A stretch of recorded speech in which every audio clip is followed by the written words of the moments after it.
Well, guys, listen, I don't know about you all. This is our first session sitting down together, just coming together as three great minds and sitting here and talking mortgages and everything. So I'm super pumped about this. Tyler, just tell the people a little bit about, what this podcast is going to bring, moving forward.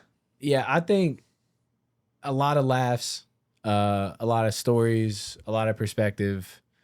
I think the sole mission really is just to show folks like both the personal side of what we do, right? Who we are, but also give just again perspective on the stuff that we see that like people don't. I think in like the stock market, there's a lot of smoke and mirrors with mortgages. Like it's like this, we're like the Wizard of Oz behind the curtain, type deal. And I think it's fun to kind of like, peel that curtain back a little bit and give people just a different understanding of what we do and who we are. And I think that's a good way to. And I think we'll mix in some good guests. I mean, there's so many interesting people that, we can bring in and obviously, like I said, just the real side of this, because it's not as daunting as people think it is. You know what I'm saying? The mortgage process and obviously sharing some of our stories, because some of the stuff we see on a daily basis is bonkers. You know what I mean? So, but no, it's honestly, it's been fun. I love this. If this is the type of episode we have every time, it's gonna be a fun one for sure. Yeah, so no doubt. Well, cool. I'm looking forward to it. Looking forward to some of the guests that we're gonna be bringing on. I think we're gonna have some good guests. We're gonna have a lot of fun. We're gonna laugh. We're gonna be silly. Shoot, we may even have a bourbon podcast one day. You know why? We may get us a couple of bourbon people in here and do. We don't know what we're gonna do, but listen, it's gonna be a great run.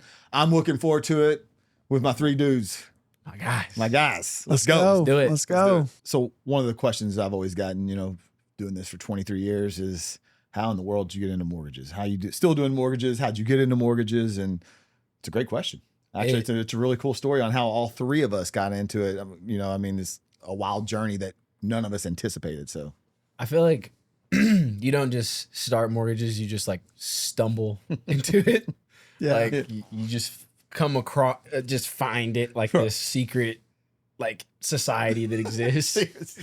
You mean you didn't go to college to study in mortgage financing? Dude, funny story. What would have been my first internship. So Scott Wiegand was the athletic director at Bellarmine. His brother, Brian Wiegand, who was a part of Century Mortgage when that was, in its heyday, and Jeffrey Tanapool and those guys. And they brought me in to meet Brian and Jeff. And they're like, telling me all about it. And I walked out of the office and I was like, that sounds like the dumbest job. I could never in a billion years. It sounds so boring. I would never want to do that. I didn't even know I seriously, like, if you'd asked me in college, I didn't know how to calculate a mortgage. Well, and I've been a numbers guy my entire life. I did not know how to calculate. So actually, I'll let you tell your story, but I literally almost didn't fall into mortgages because I interviewed, I'll tell the story in a second, but I interviewed once, didn't get the job, and my mortgage career was over before it started. True story. The guy that did 25 million last month, you heard that, didn't get the first job. Yeah. That's a funny story, but how'd you get in, for real? Well, let me circle back real quick. You said something super funny. It was on how to calculate a mortgage or whatever. I swear on my life, that was the first conversation as I go into this or whatever. And it was, hey, you're going to be great at mortgages. And I'm like, man, listen, I'm good at simple math, but I don't know how to calculate a mortgage. I didn't know there was a calculator. I didn't know there were tools. I mean, this is way back in the day, a little older, than you boys over there. I've still got my calculator from 25 years ago. He's used it in front of me multiple times. And the irony is, you said you didn't study finance. I did. So I've had a financial calculator and I've used it before. Yeah. And one time I'm asking him a question, he just whips it out and starts typing on it. And I was like, dog, we have computers. Why do you have that calculator? So back to I was curious to hear how that developed. So I was actually, funny enough, Dustin Mistelsky, who's with our group now, he's who I have to credit for forcing me into the mortgage industry. I used to work with his wife, Ashley, at a staffing company. And, it was a good way to cut my teeth because it was we made 50 calls a day and none of those people want to hear from you. I don't know if you've ever been called by a staffing company. Like, no one wants to hear from you. Right. So, and I was recruiting on things that it was all skilled trade stuff. So welders, machine operators, just stuff that like, let's be honest, that demographic, me, not like those, you know, like just some country boys, you know what I mean? Like, and I've got my MBA and I'm, you know, whatever. All buttoned up. Yeah, all buttoned up. You didn't have that country boy slang either, did no. You didn't have that sweet hair back then either, did you? I didn't, but I eventually figured it out though. They didn't know until they came in the office to meet me, and then they were very disappointed, I think. So anyway, but Ashley, she and I recruited on the same stuff. So we're working together, and one day she mentioned to me, she was like, I feel like you'd be good at what my husband does. And then she told me, and in my head, I'm like, okay, you know, like that sounds like fun. But I also hated staffing, hated it.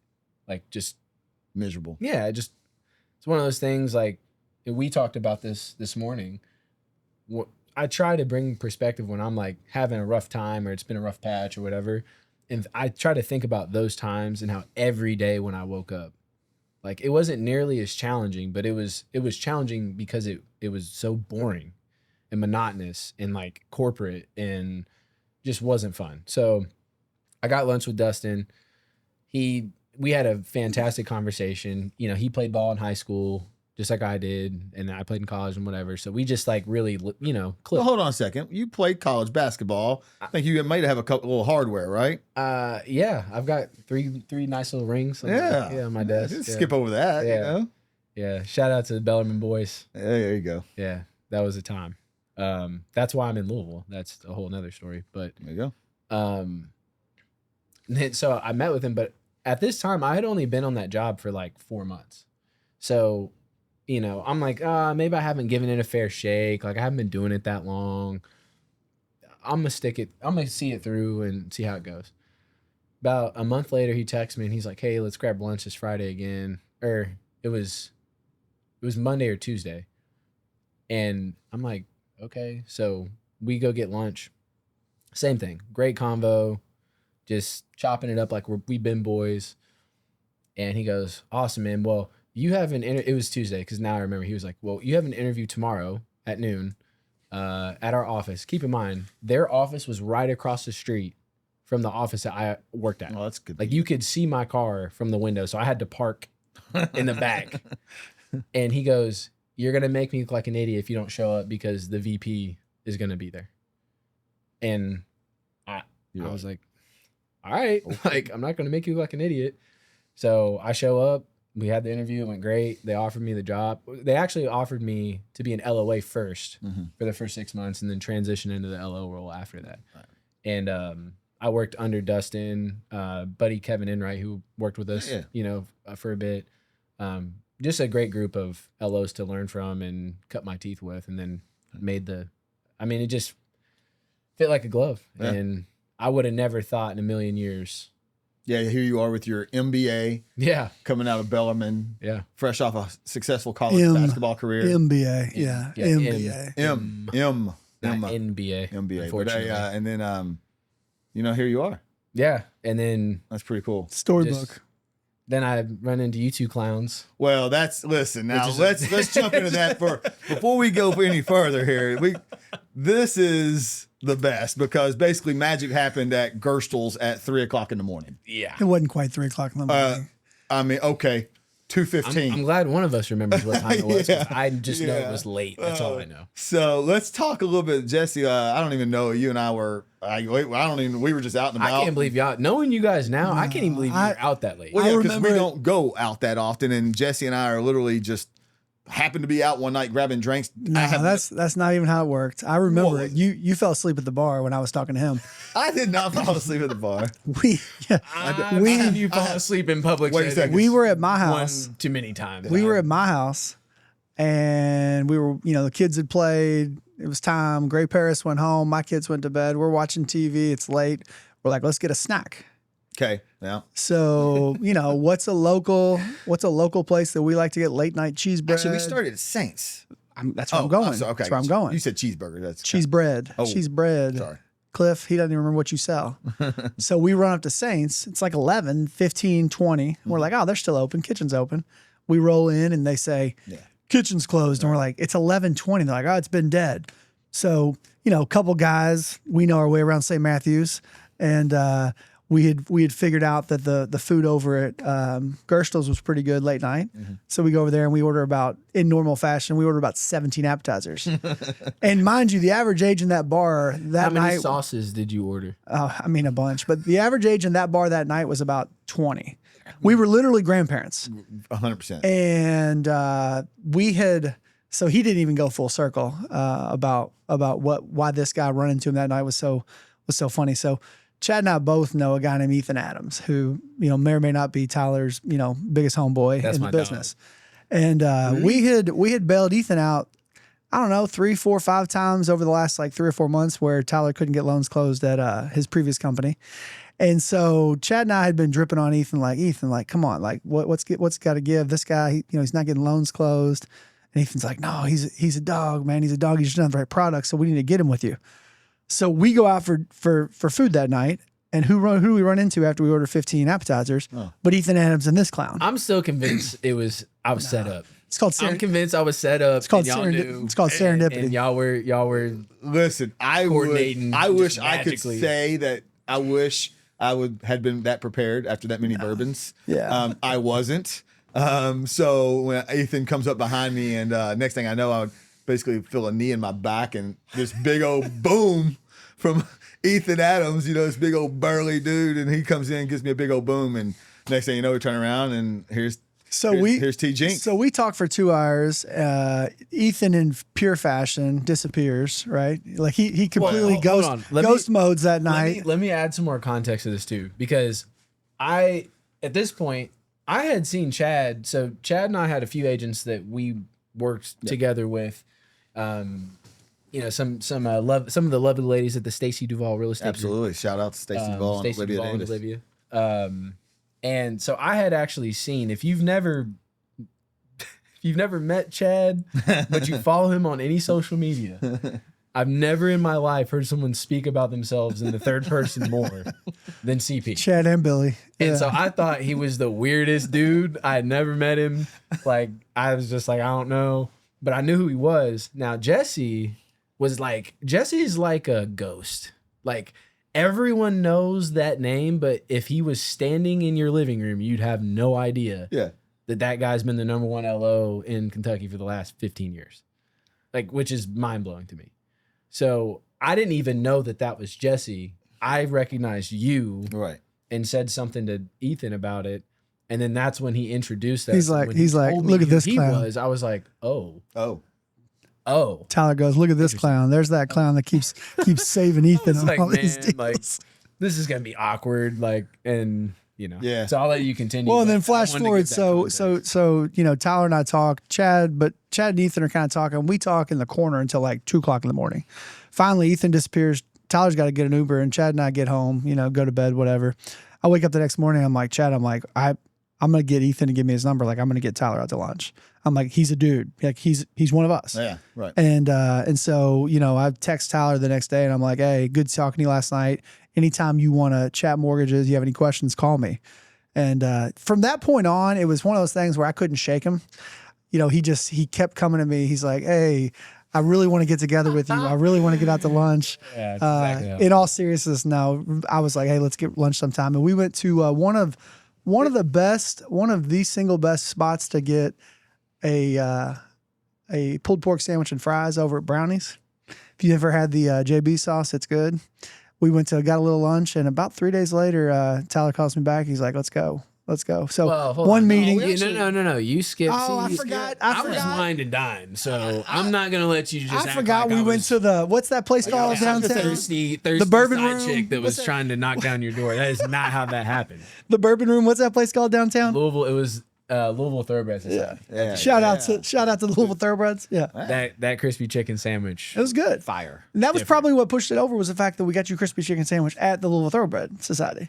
Thank you, Ethan Adams and Tyler, for their Would it happen sponsorship. faster if they had watermelon too? If they just had the fried chicken. No, but in all seriousness, it was fire. But that was when we left there. When we left there, that was when it was like, it's on. No, I knew. I knew after I sat down with you at Brownie's, but it's the same thing. Like, I'm a loyal person. Dustin literally changed my life, and I've told him that, and I've said the same thing to you. Yeah. Right. And the decision was, aside from there was a lot, like technically speaking, logistics, products, all that stuff was great. But I realized at that point, like I had to be surrounded, like if I wanted to be elite, like extraordinary, the only way to do that is to be around people who are doing that consistently. And there's no, I mean, it's not even close, right? But it's not just him, like you, Bill, like, I mean, Ken's been doing this about as long as I've been alive. You know what I mean? Like John Giesick, like people like Kelly Lee, like shoot. I mean, Lindsay. Pros. Yeah, like even watching Lindsay do what she's been doing, it's just that even her story, which maybe we should have her on sometime, like her story. We will. Watching what she's been doing because you learn, you rise to the, you know, to the group. And that was what the decision was I want to be around people that inspire me to be more and do more. And when you have somebody leading from the front like that, who's in the office at 3 or 4 in the morning, that is not an exaggeration. I got there at 4 today and he told me he had been there since 2:30. So that's how you do 500 loans in a year, is busting your ass and waking up, you know, and putting in the time, even when you don't need to. So, well, you know, like we talk about the P's, is the people, which we've got the best, right? I mean that, like success breeds success from the top to the, you know, from the top to the bottom, everything we've got, process, products. And that's what, I mean, honestly, like we're good dudes, but without all that stuff and collaboration, we wouldn't be doing what we're doing. But let's get back to this real quick. So we know the story about how Tyler chased us and came to work with us, right? Clearly. What about you? I mean, I know a ton of stories. I honestly don't know that I know how you got into the mortgage business. Yeah, so I was not chasing anything with motivation or being around the best or anything like that. I had no clue. Had just graduated from UK and had moved to Maryland for a year. Went up and took a sales job. Worked for the Washington Capitals hockey team on game day kind of promotion type thing. So just went up there with my buddy Bob Horton and I and just kind of lived it up for a year. Just no clue what to do. I mean, literally finished college. Listen, going to college was what you were expected to do. Graduating was just an expectation. I had no path, right? So fast forward on what am I doing with my life? I know I'm probably in sales. It's what I went up and worked for Sylvan Learning Center up in Maryland, you know, selling educational consultants. Here I am, fresh out of college, you know. Didn't they have a catchy commercial? Yeah, I'm sure. Okay. Yeah, they had. I'm shocked you're not a big deal. No, it was. But I remember it. Here's the deal. I'm shocked you're not still doing that, to be honest with you. Yeah. It was very lucrative. But moved back, and I can't make this up. I mean, you know, this is probably the most unconventional path to a career that I think that anyone could take. So good friends with another resident loan officer here in town, Bobby Clifton. A lot of you all know Bobby. I know we do here. Bobby's one of my really good friends, near and dear. Met him in college. We hooped together, partied together. I didn't know Bobby hooped. And Bobby's a hooper. Oh, I did not know that. Bobby, if you're listening, Bobby's got you've seen how Bobby big buckets. Bobby is. Bobby comes at you down low. And this is back in the day. He's probably, you know, he's still big. Hey, he's in shape now. He's training for a triathlon. Bobby was 40 pounds bigger back then. And when he came into the paint, bruiser. Curtains. But anyhow, so I'm hanging with Bobby. Bobby and I had a lot of mutual friends. Bobby and them have a keg party. Again, I'm out of school at this point. Bob's out of school. We're having a keg party pretty much, you know, in Lexington. I don't know how I ended up there. So we're hanging out at this party and we tapped the keg. It's a good day. Things are going well. Bobby's like, hey, you want to run up to Liquor Barn? Let's go get another keg. And I was like, of course, let's roll. So we grabbed the empty keg, go throw it in his car at the time. I don't know what he drives. I'm walking out. Mind you, I am 22, 23 years old at this point. So Bob's like a year or two older than I am. You know, I've no career. And I pull up and get ready to get in Bob's Land Rover. I'm driving I think maybe a Nissan Altima at the point. You know, I don't even know what I was driving, but it was not a Land Rover. And I went, Bob, you're driving a Land Rover. Like, he's like, yeah, CP. I gotta, you know how Bobby is. If you know Bob, he's like, CP. So anyhow, I get in his Land Rover. Well, I go to sit down, but I can't because his entire seat is covered in just, not trash, papers. just everywhere. That sounds real RESPA compliant. That sounds real RESPA. No, actually, it's real very, RESPA compliant. very RESPA compliant. Just blank pieces of paper. Because it was just a bunch of income documents and pay stubs where he would just get them and just throw them in his seat or whatever. Thankfully, that was more than 7 years ago. So Yeah. just What? statute of limitations. Well, they were his pay stubs. They were his. They were pay stubs. Coach, you got to stay on task here. So I didn't realize they were his. The only reason why I knew that is because he's told me this. He's told me that. I've never story heard that before, story. That it Yeah. was his. He's about So, to anyhow, expand. Back in the day, we used to paper process is what I'm getting at. Okay, that's where I thought we were going. right now that's a good point. There's a lot of paper. That's what I thought you meant, processing. So So no, so I paychecks. get in his car and it's his pay stubs, and we're friends. And I was like, Bob, what are these? He's like, my pay stubs, and I look at one and I see the most recent, and I see year to date, and that year to date number was not what I was expecting, especially for where we were in the year. And I went, Bob, seriously, God's honest truth. That's what, Bob, like, is this is your pay stub? And he was like, yeah, CP, I've been telling you, you kill it mortgages. And I was like, Bob, this goes back to the calculator question. Bob, I know math. I'm pretty good at some simple math, but I don't know. He goes, CP, I'm telling you right now, you'd kill it. This is what you should be doing in life. God's honest truth. I looked at that pay stub. Hit him with the Wolf of Wall Street. You show me a pay stub for $70,000. I'll quit my job right now and work for you. And I would 1,000% right then and there. I said, get me an interview today. Next thing I know, I'm meeting with First Commonwealth Mortgage the next week. Met with interview with now one of my best friends, Brian Lindy. Met with him and Aaron Hill, and just met with a bunch of good guys at First Commonwealth Mortgage, which is where Bobby worked. And literally a week, 2 weeks later, I was a mortgage loan officer for First Commonwealth Mortgage because I was in Bobby Clifton's car. And that was the God's honest truth on how I've now done this for 23 years because I saw a pay stub. Hey, That's legit. you only rise to the level of what we're exposed to. So there was no motivation on surrounding myself. I saw that number and I thought, if you can do that, I'm going to put myself. Now, it was not, let's just go for the record though. There was some good months. It was a lot of tough, like coming in the industry back then, especially like, it was a complete different ballgame than what you just told us about with your Right. story.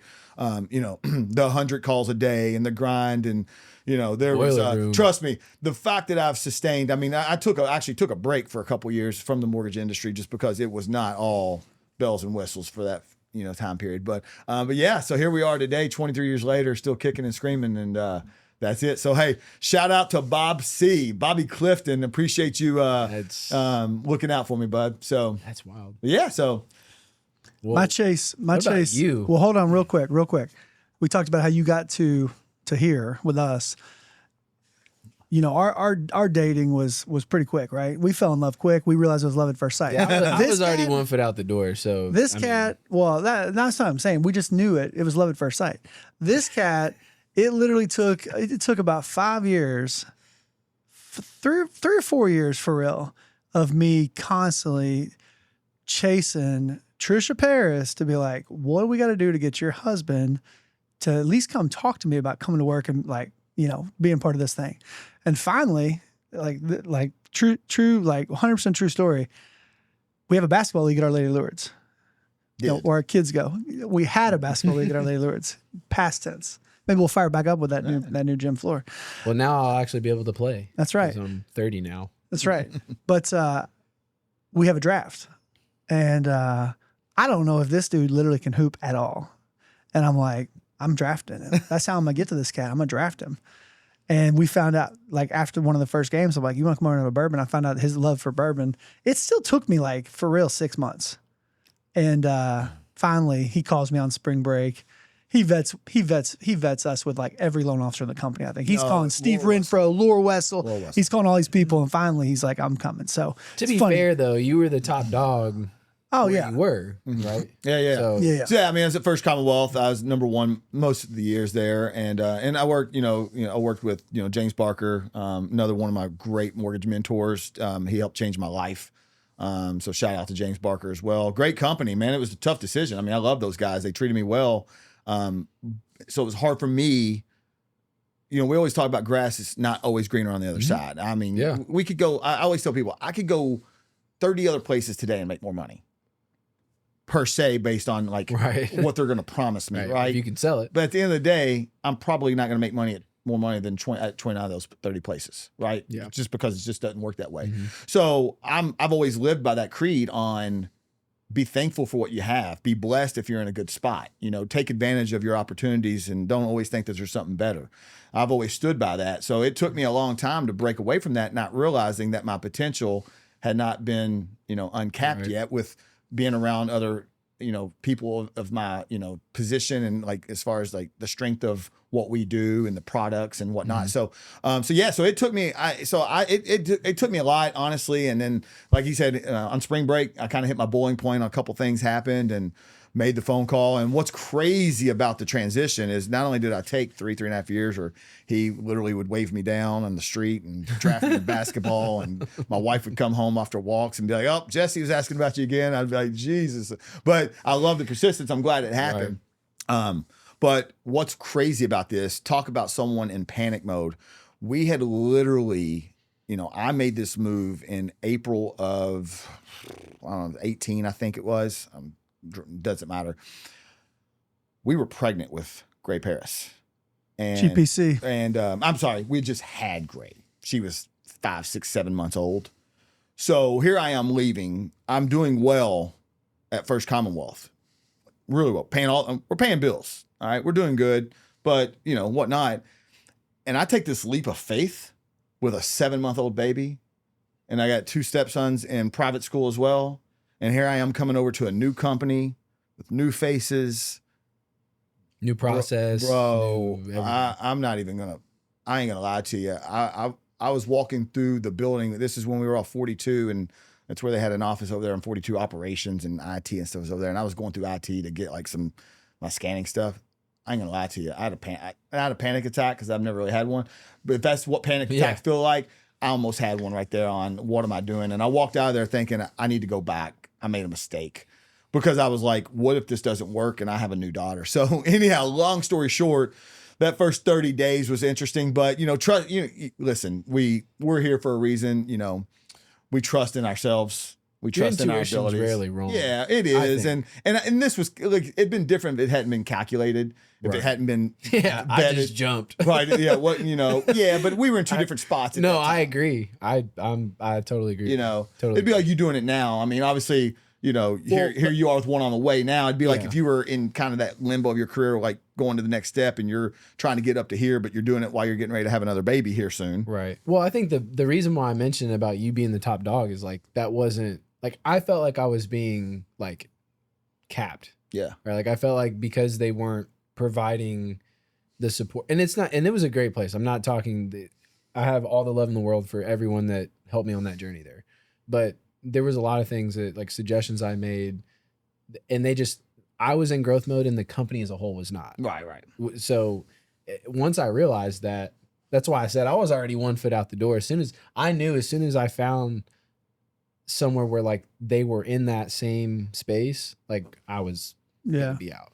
But you weren't like you were doing it. Yeah. So it's like if it ain't broke, don't fix it. Like right, and that was my mentality. And I mean, Jesse, you know, as far as you know, I was at a broker shop at the time, and it was kind of like, you know, we thought also the broker world. Yeah. And no offense to the broker world, broker world's great. Yeah. I mean, for a lot of people that want to be in the broker world, that's all I knew at the time. I didn't know the banking world. I didn't know portfolio lending. I didn't know what that meant, you know, and then all of a sudden I get over here and get a little taste of it. And well, Jesse, I mean, you started what? First res? You were first res guy. I was first com. You were first res. Well, I mean, I'll tell you my story. So, you know, back to the whole, how we got into the business. I mean, it's very similar. Mine wasn't in the front seat of a Land Rover with paychecks. I'm at IU Southeast. You know, I went to UK for 2 years, played football. I'm at IU Southeast playing baseball. I'm dating a girl that plays tennis, and we're at I did not know you played baseball. Center field, baby. Hey, second team All-American my junior year. Let's go. All you talk about is UK football. I batted like 412, boy. Let's go. But in all seriousness, I'm at O'Shea's on Bardstown Road. Remember back when O'Shea's and Molly's and all that stuff was hopping? I'm at O'Shea's on Bardstown Road. I don't know what a mortgage is. Like I said, I mean, I know what a mortgage is, but I don't know how to calculate a mortgage. And I've recently gotten a job. No, I'm sorry. This is before I got my job at AT&T. So I'm literally going to IUS. I'm working full time. I'm coaching football at St. X all at the same time, right? Talk about a lot of stuff. I'm at O'Shea's, and this cat walks in. Never met him. He's friends with my girlfriend's best friend. And he walks in and he's big time. You know, he's got his suit on and he's showing everybody his paycheck legitimately. Oh, God. I mean, like he's one of those. But the paycheck, you talk about 70 grand. I mean, this is back in 2005, subprime days. He worked at a subprime company and he literally had made 70 grand in a month. And 70 grand then was... like y'all, I'm like, I'm making $15 an hour, right? And I'm like, what do you do? And he's like, I'm in the mortgage business. And I'm like, what is that? I'm like, I know what a mortgage is, but like, what do you mean the mortgage business? Yeah. So anyway, long story short, I find out where he works and, you know, I'm like, I'm going to connect. I've always, you know, my whole life is like networking, right? Like, who do you know? So I find out one of my old St. X baseball coaches, he was working at First Residential. And so that's literally, I'm like, I'm going to get an interview at this place. So he gets me an interview, Coach Lococo, big shout out, gets me an interview, a guy named Danny Guy, who's a regional, interviews me.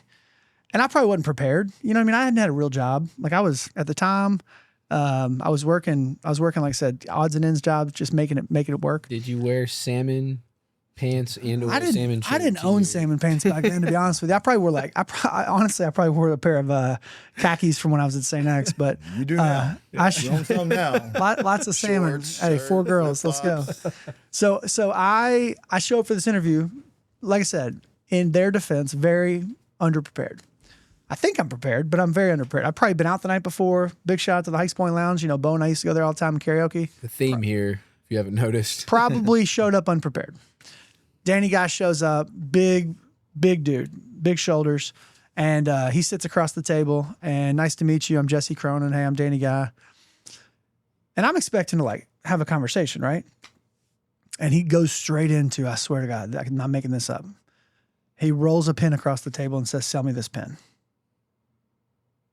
And I look at him like I looked at you all just now. And I'm like, Wall Street again. I'm like, is that movie about you? I'm like, what? Like, okay, what do you mean? He's like, just sell me the pen. Like you're a pen salesman. And I'm like, this pen's really great. And it like, what am I going to say? What am I going to say? So long story short, you know, it's over. That's the whole conversation. I leave. I don't so much as get a go fly kite letter. They don't call me. I don't get a, hey, nothing. Like I didn't get turned down. I got turned down by not getting called back. Right. So I get a job at AT&T and I'm killing life. I am literally 23 years old, crushing. I'm the top salesman for AT&T, selling cell phones. Funny story later we'll talk about in another episode when we bring Bo in about how I brought Bo into AT&T too. Guy walks in my store, Jason Paget. Shout out to Jason Paget. Walks into our store and I'm selling him a phone. And he's dressed, you know, to the nines, right? He's like, man, you got to come in and interview with me. He's like, you'd be really good at what I do. And I'm like, let me guess. This point, I don't care because I got a job. I'm making big money. And he says, no, for real, come in and interview with me. He's like, I'm like, you work at First Residential. He's like, yeah. How'd you know? I'm like, I can just tell. You're young, you're dressed nice. So he's like, come in and interview with me. And I told him about my story about how I got turned down, didn't get turned down. I go and interview the next day, and he and Freddie Western, still great dude. You know Freddie, great dude. Padge and Freddie hire me on the spot. And they say, hey, do you know anybody else that's looking for a job? And I'm like, I know this guy's really good at sales. I'm not sure if he's available. I'll get his number. So I leave the interview. Of course, I got the job. I'm hyped. I call Bo, and I'm like, Bo, you're going to get a number from these guys? You're going to get a call from these guys?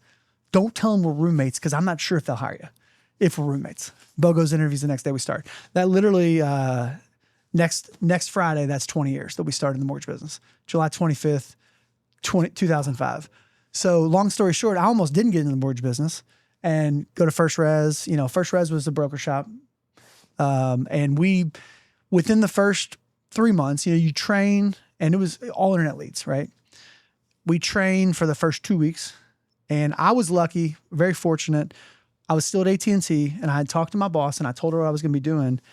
And she said she would let me cash out my vacation pay if I worked weekends for the next month. So literally she was going to let me take my vacation, which I never took vacations. I was young. I had like 4 weeks. She let me take my vacation pay so I could work at First Res during the week, work weekends. So I didn't have to take the draw, the draw. And so I went into First Res debt free because I was still getting my paycheck. My first month in the business, I closed 3 loans. I literally to this day remember my first client Wally Hackworth, dude. I did a Wally Hackworth. Shout out to Wally. If you're listening to this, look me up, Wally. I love you. Wally Hackworth. And then back then we used to do our own VOEs. Like we would call to verify, we do all HOI and everything. There's no conflict of interest there. So yeah, back in 2005. So no, but literally I'm doing Wally's VOE, verifying that he works at the place that he says he works. Right. And the lady that's doing the VOE, she's like, oh, what is this for? Back then, the work number wasn't a thing. The work number came out like my second year in the business. So she's like, what is a verification for employment? What do you do? Blah, blah. I refied her. The work number is an automated system that a lot of employers use to report their income and employment status and stuff. They got so that big, their HR staff doesn't have to deal with us all the time. They got so big that Equifax bought them, but that's a whole, they're monsters. Yeah. So I'm talking to her. She's like, what's a verification for employment? I'm telling her, what do you do? You're going to be blown away, by the way. I refi her, right? So Wally turned into a second one, and then I picked up a third one. So my first month, 3 loans in the business, right? My second month, I closed 8 loans. I'm banging. I'm just like on top of the world. And I remember this like it was yesterday. My second full month, my third month, if you look at it in the business, I got cocky. I forgot the basics, which was literally just being a dude, being real, taking care of people. And I wasn't taking care of people. I thought I knew everything. I closed 1 loan my third month in the business. And I realized right then, like, you've always got to be genuine. You've always got to look out for folks, and you've got to meet them where they are.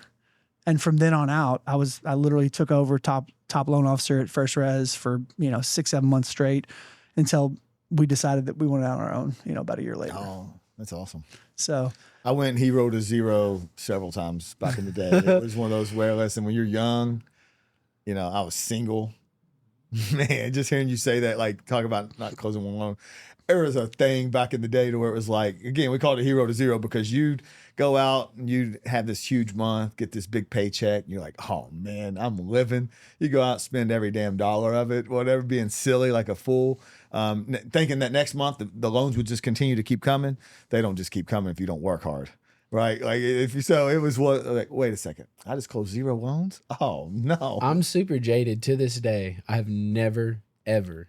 Don't say it. Knock on that wood behind you, real quick, boy. I'm not even gonna do all that because I have faith in myself. But I've never hit a goose egg. Yeah, and once I closed less than $1 million. Yeah, since I started in 2020. Yeah, I've been on that streak. There you go. So, keep it up. You know what I mean? That is but I was lucky. So like, you guys have different perspectives because of the way the industry was in the beginning, right? But like, I started during COVID. Yeah. So kind of like what you're saying, like, I'm like, this is the stupid, like I cannot believe they're paying me this much money to basically just answer my phone, because to sell a 3% interest rate, right, to anyone that's everyone I talked to had 4 or higher. You could literally pick up a loan at Kroger. Yeah, COVID. I mean, pre-COVID. Like, it was insane. Yeah. And I just remember, like, and because there was such volume, it was taking like 45 to 60 days to close stuff. Oh yeah. So your pipeline, like, you knew you were going to get paid for like 3-4 months out, and never had to worry. Like, I just felt like, I don't know. I remember just thinking that there's no way this is going to last forever. And guess what? And it didn't. It didn't. 45. And then I had to make the switch. Newsflash. Yeah. It's over. Yeah. Then I had to make the switch. I had to make the switch to purchase business, which I started. But the crazy thing is so this was scary though. When I made the switch to North Point, it was September of 22. Do you remember how rates jumped like literally? You ever heard of this thing called margin compression? Yeah. Oh, the inverted like yield curve. A month. Yeah. Like that. The month before, everything's fine. I come over and absolute mayhem. Oh, the first loan he goes to put in and lock, the market had shifted so much that, the MBS was all over. Mortgage-backed securities is what an MBS is, what rates are based off of. But the MBS had gotten so out of control that literally, like, an FHA loan, the best rate on the rate sheet, 6.75-ish, 7%, was like a 2-point buy down. Yeah, because you couldn't. You remember that? Yeah. I'd never seen a rate sheet that didn't have a par rate.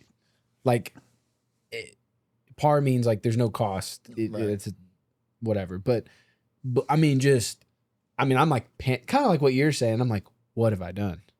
Like, this is the worst time to be making a change right now when I've got to get used to this whole different MBS market and all these things. But yeah, it's a different world. I mean, I'm grateful because I got taught how to explain things to people with context around what's happening in the market, because I didn't know. Well, I was an order taker. That's the problem with COVID, right? Like everyone became order takers. It just was easy. Well, I'll tell you a funny story about this, and kind of to the real estate side of things, and the realtors, especially, talking about order takers. That's what we were. I mean, like literally, it was just pick up the phone. I'm going to get you this. Let's go. And hey, we'll close you in about 45 or 60 days. Great, awesome. You're going to save a bunch of money. Real estate at that point in time, I mean, the purchase market was insanity. Right, I mean, like this is crazy. Like, it was crazy. Like, I didn't do a purchase loan until but you got to think this whole time frame. Like, there's no like these new agents are coming in. There's no such thing as contingencies for the last 3-4 years. I had several conversations with multiple realtors that had been in the business, and they started in COVID. You made me think of that when you said COVID, because I thought to myself, oh wait, flashback. Talked to a couple of realtors. When we used the word contingency, they didn't know. They didn't know what it meant. Like God's honest truth. I had multiple conversations where a realtor did, not to their fault. They didn't need to know because there was no such thing. You did not write contingencies at that point. You couldn't even put it on there. So the conversation didn't even come up. It was like, can you buy this house without selling? So it's just funny you say that on starting COVID, on how like it kind of affected a lot of people, like not just mortgage originators. I mean, granted, that's the best spot we've ever been in our lives, because I mean, it was so easy, but it kind of, circling that back, it's a very interesting time for a lot of different professions, for sure. Speaking of COVID, so, COVID, the reason contingencies obviously weren't a thing is because there were so many. I'm not telling you like you don't know this, but 100 offers on every house. What was the highest, and I'll ask both of you, you didn't do a ton of purchases back then, but what was the highest over asking you had a client pay? I mean, I know mine. So I had a client call me. They were going to be offering on a listing that was $800,000, which, 2025, like that's still a big loan, but like that's way more common today than back then. That was a big loan in 2020. This client calls me. Their payment's probably nothing. $800,000. They paid $90,000 over asking because that's what they had to pay to get. They waived appraisal. They waived inspection. They literally paid almost $100,000 over asking to get it. That's obviously like it was uncommon but common. Yeah. What about you? What was the highest? Yeah, I don't know. I mean, there was definitely some that were 50, 60,000 over. I mean, there were so many. I mean, every offer was over to some degree. I mean, you didn't even have a chance, So wild times. I mean, we'll talk more. Obviously, I think that's kind of something we're going to talk more about as we kind of go through this series. Is talking market and talking the differences of now versus then. Kind of like, what's happening, right? I think that's it's one of the big things that we're getting. I think we're going to touch on is everybody wants to know what's happening. And that's a great question. But it's definitely not a simple answer. That's why it's long enough and long-winded enough that we have to do a whole. Hey, Tyler, it's Jesse. I'm buying a house today. What's my rate? Yeah. Well, you're not gonna like this answer, but it depends. Yeah, that's pretty Tyler. Tyler, you sit next to me at the office. Obviously, you get to hear. Jesse does as well. You guys kind of know my joke on. People always ask, hey, what's rates gonna do? What's market gonna do? And I'm kind of like, you're just asking some Joe Blow his opinion here, right? I mean, we could actually go out and find some, economists that might have a little better idea, even though they've been wrong for the last 2 years as well, last year and a half. Almost 3. That's why there's no rich economists. Well, yeah. And it's funny because people will be like, Chad, what are rates going to do? And I'll be like, listen, let me tell you this right now. If I could answer that question with full honesty and accuracy, I would not be talking to you right now. My ass would be on a beach sailing across the sea on my private yacht, drinking some cocktail with a bartender and a full-time staff. Right now, I would be talking to you. It is the most valuable information. I promise you, like in the entire world. If I ever get privy to that information, I'll let you know, or I'll let somebody else know. But I'm gonna be gone because I got plenty of money. Yeah, I like Brian. My people. I like Brian Neitzel from North Point, our SVP of Capital Markets. I like his answer. He'll say it occasionally on like our quarterly updates. Everybody wants to know what rates are going to do, and he's like, "Well, there's a pretty good chance they might go up." Or they might go down. And it's true because, at the end of the day, like we can talk about what the market's going to do, but it's anybody's guess. Yeah. So fun times, guys. Yeah.